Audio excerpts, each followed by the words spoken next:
ఆ యొక్క యవ్వనం కూడా నీకు వస్తుందన్నమాట.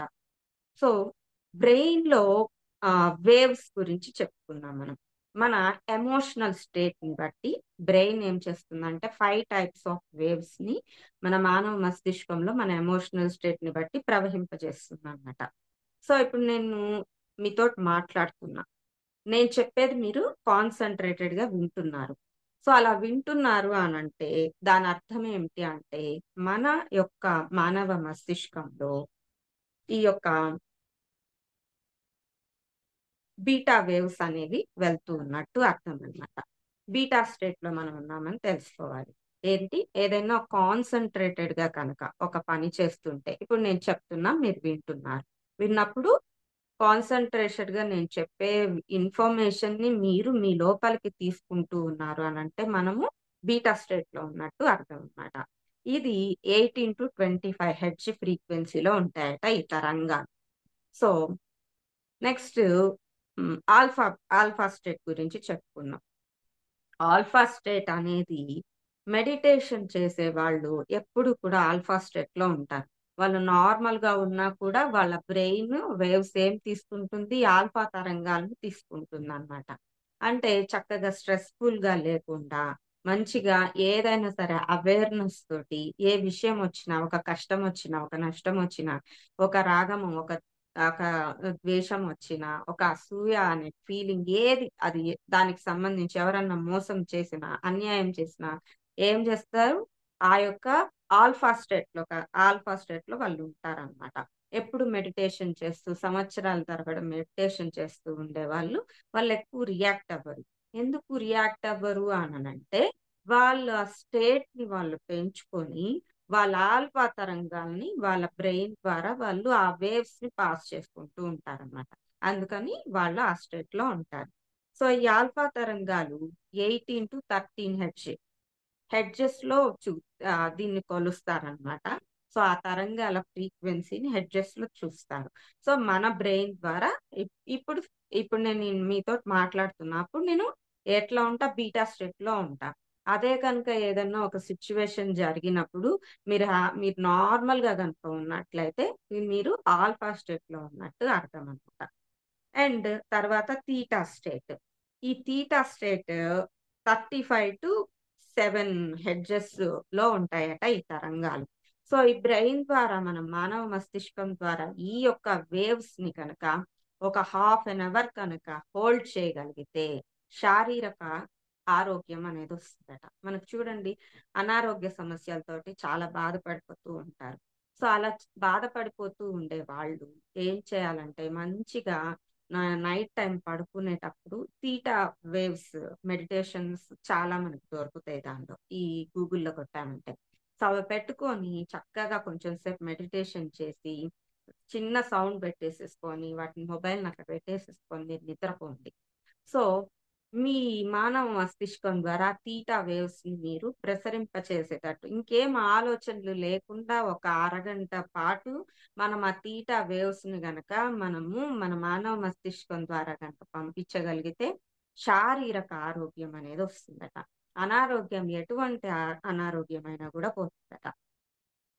ఇంకా డెల్టా తరంగాలు.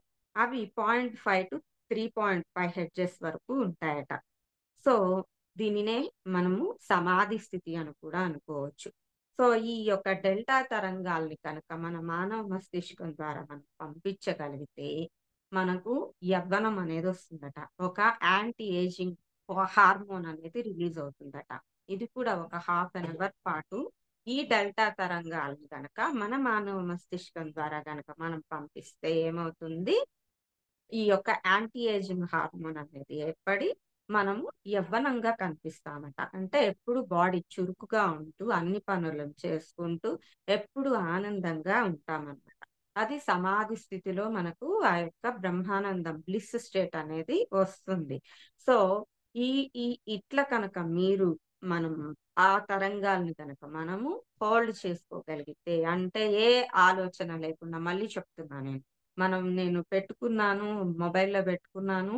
ఇవి నేను వింటున్నాను, మెడిటేషన్ చేస్తున్నాను అనుకోకూడదు. ఏ ఆలోచన లేకుండా ఆ తరంగాలు మనలో పాస్ అవ్వాలి. అప్పుడు ఒక యాంటీ ఏజింగ్ హార్మోన్ అది రిలీజ్ అవుతుందట. ఇప్పుడు మనం మెడిటేషన్ చేసామండి. చక్కగా ఒక గంట సేపు మంచిగా మెడిటేషన్ బాగా కుదిరిందనుకోండి. ఆలోచన రహిత స్థితి వచ్చిందనుకోండి. మన ఫేస్ చూడండి ఎంత గ్లోగా కనిపిస్తూ ఉంటుందో. మంచిగా మెరుస్తూ మేకప్ ఏసుకుంటే ఎట్లుంటుందో అలా కనిపిస్తూ ఉంటుంది. ఎందుకంటే ఆ హార్మోన్ అనేది ఒక్క క్షణం పాటు అట్లా రిలీజ్ అయినప్పుడు కూడా మన ఫేస్ కొంచెం గ్లో వస్తుంది. అదే హాఫ్ అన్ అవర్ పాటు గనక మనం దాన్ని హోల్డ్ చేయగలిగితే మంచిగా యాంటీ ఏజింగ్ అంటే ఏజింగ్ ప్రాసెస్ రివర్స్ కూడా అయ్యే ఛాన్సెస్ కూడా ఉంటాయన్నమాట. ఇంకా గామా తరంగాలు. ఈ గామా తరంగాలు 30-70 హెర్ట్జ్ దాకా ఉంటుందన్నమాట. సో, ఈ మానవ మస్తిష్కం ద్వారా మనం కనుక ఈ తరంగాలను కనుక పంపించినట్లయితే ఏమవుతుంది అనంటే, గామా స్టేట్‌లో అంటే నెగెటివ్‌గా గనక తీసుకుంటే ఇప్పుడు క్రోధం వచ్చింది అంటే నాకు చాలా కోపం వచ్చింది. ఇట్లా ఎక్కువగా ఎమోషనల్ తోటి, అహంకారంతోటి గట్టి గట్టిగా అరుస్తూ ఇట్లా గనక ఉన్నారనుకో, వాళ్ళు ఏ స్టేట్‌లో ఉన్నట్టు, గామా స్టేట్‌లో ఉన్నట్టు. సో, ఆ గామా స్టేట్‌లో ఉన్నప్పుడు ఏమవుతుంది, ఇందాక మనం చెప్పుకున్నాం గదా! ఒక కణానికి, ఒక కణానికి మధ్య డేటా ఒక న్యూరాన్స్ అంటే సన్నని వెంట్రుక కంటే గూడా సన్నని పోగుల్లాగుంటాయట. సో, వాటి ద్వారా ఈ డేటా అనేది క్యారీ అవుతుంది. ఈ యొక్క ఆ వ్యవస్థ అనేది విచ్ఛిన్నమవుతుంది. విచ్ఛిన్నమైనప్పుడు ఏమవుతుందండి, అక్కడ ఈ మెదడులో ఆ న్యూరాన్స్ దగ్గర ఆ వ్యవస్థ అనేది నువ్వు బాగా కోపంతోటో, ద్వేషంతోటో అరిచావు. గట్టిగా అహంకారంతోటి అరిచావు. ఏమైంది? అవి విచ్ఛిన్నమవుతాయి. విచ్ఛిన్నమైనప్పుడు ఏమవుతుంది? మనకు గ్రాడ్యుయల్‌గా అప్పటికప్పుడు ఇమ్యూనిటీ పవర్ ఏజ్‌లో ఉన్నప్పుడు బానే ఉంటుంది. కొంచెం కొంచెం మన ఆలోచనల ద్వారా మన ఏజింగ్ ప్రాసెస్ అనేది హ్మ్. వస్తూ ఉన్నప్పుడు ఏమవుతుంది? అప్పుడు ఈ ఏజింగ్ ప్రాసెస్ స్టార్ట్ అయినప్పుడు ఇమ్యూనిటీ పవర్ తగ్గుతుంది. తగ్గినప్పుడు ఏమవుతుంది? ఏదో ఒక డిసీజ్ మనకు వస్తుందన్నమాట. సో, అది నెగెటివ్‌గా తీసుకుంటే.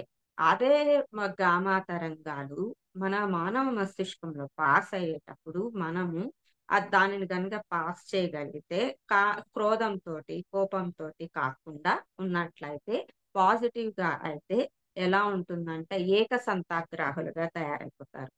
సో, పిల్లలు ఎప్పుడు మెడిటేటివ్ స్టేట్‌లోనే ఉంటారు. కానీ మనము ఎక్కువగా వాళ్ళని మెడిటేషన్ కనుక చేస్తూ ఉన్నప్పుడు ఏమవుతుంది అంటే వాళ్ళు ఏకసంధాగ్రాహులుగా తయారవుతారనమాట. చక్కని కాన్సంట్రేషన్ వస్తుంది పిల్లలకి. సో, ఇవన్నీ కూడా మనం పాటించినట్లయితే మనం బ్రెయిన్